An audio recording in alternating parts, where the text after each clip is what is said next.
Assalamualaikum warahmatullahi wabarakatuh. Di sini, saya Muhammad Rashid Idris akan menjawab 5 pertanyaan yang diberikan oleh guru geografi saya.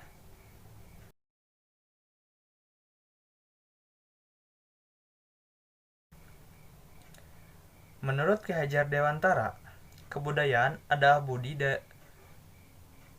buah budi manusia dalam hidup bermasyarakat.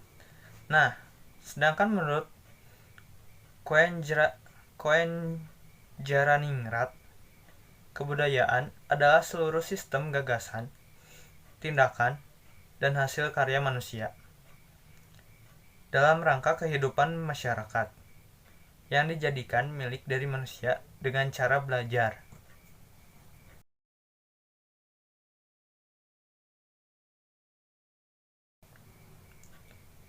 Manusia dengan kebudayaan merupakan salah satu ikatan yang tidak bisa dipisahkan dalam kehidupan ini.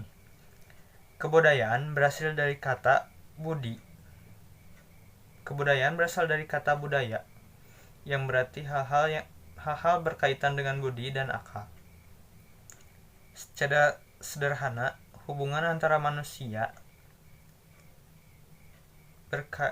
dengan kebudayaan ketika manusia sebagai perilaku kebudayaan, dan kebudayaan tersebut merupakan objek yang dilaksanakan sehari-hari oleh manusia.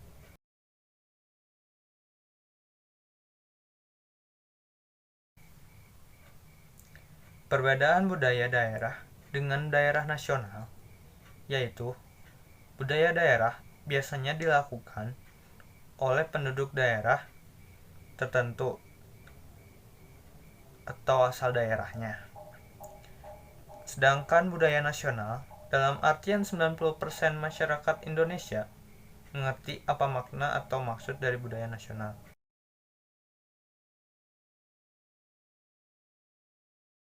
Yang pertama, bahasa.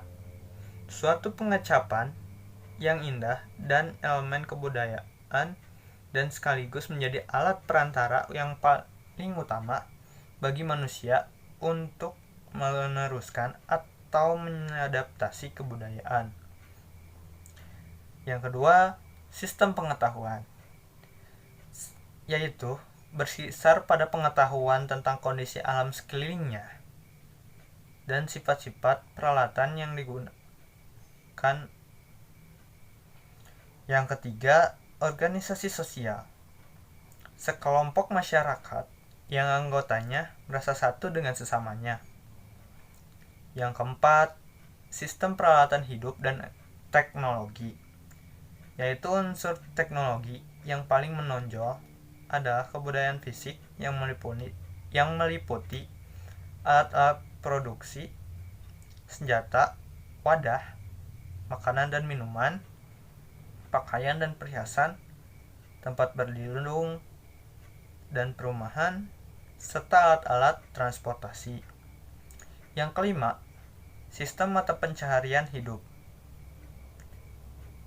merupakan segala usaha manusia untuk mendapatkan barang dan jasa yang dibutuhkan, meliputi berburu dan mengumpulkan makanan, bercocok tanam, peternakan, perikanan, dan perdagangan. Yang keenam, sistem religi, yaitu sebuah sistem yang terpadu antara keyakinan dan praktek keagamaan yang berhubungan dengan hal-hal suci dan tidak terjangkau oleh akal. Dan yang terakhir, kesenian, segala hasrat manusia terhadap keindahan. Bentuk keindahan itu muncul dari permainan imajinasi kreatif yang dapat memberikan kepuasan batin bagi manusia.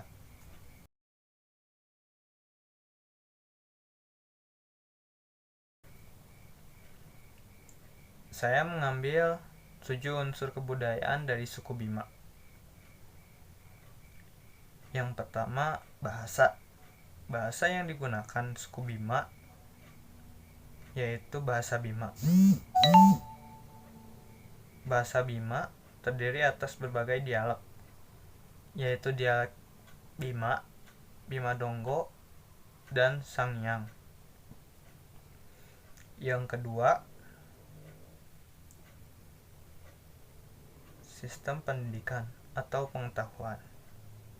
Secara umum, penduduk Nusa Tenggara Barat sangat terikat dengan adat dan agamanya. Namun demikian, mereka tidak menutup diri sama sekali dari pengaruh luar. Mereka cenderung beranggapan segala yang berasal dari luar itu baik, terutama yang menyangkut kebudayaan dan teknologi.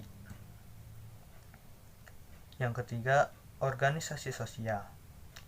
Sebagaimana kampung adat lainnya, pada suku Bima terdapat perangkat adat yang berfungsi mengurus segala urusan masyarakat yang berkaitan dengan adat, istiadat maupun hukum. Yang keempat, sistem peralatan hidup. Masyarakat Bima telah mengenal teknologi, sehingga peralatan yang dipergunakan berapa sudah modern. Yang kelima, sistem religi. Kepercayaan asli orang Bima disebut Parenobomi, yaitu kepercayaan terhadap roh nenek moyang. Walaupun sebagian besar masyarakat Bima memeluk agama Islam, suku Bima masih mempercayai dunia roh-roh yang menakutkan. Yang keenam, sistem mata pencaharian. Mata pencaharian utama suku Bima adalah meramu. Selain itu juga, mereka juga bersawah, berternak, kuda, dan berburu. Dan yang terakhir, kesenian. Keseniannya yang pertama ada tari Bajang Girang. Tarian ini perwujudan ekspresi perasaan anak muda yang selalu bermasuk untuk melaksanakan perkawinan.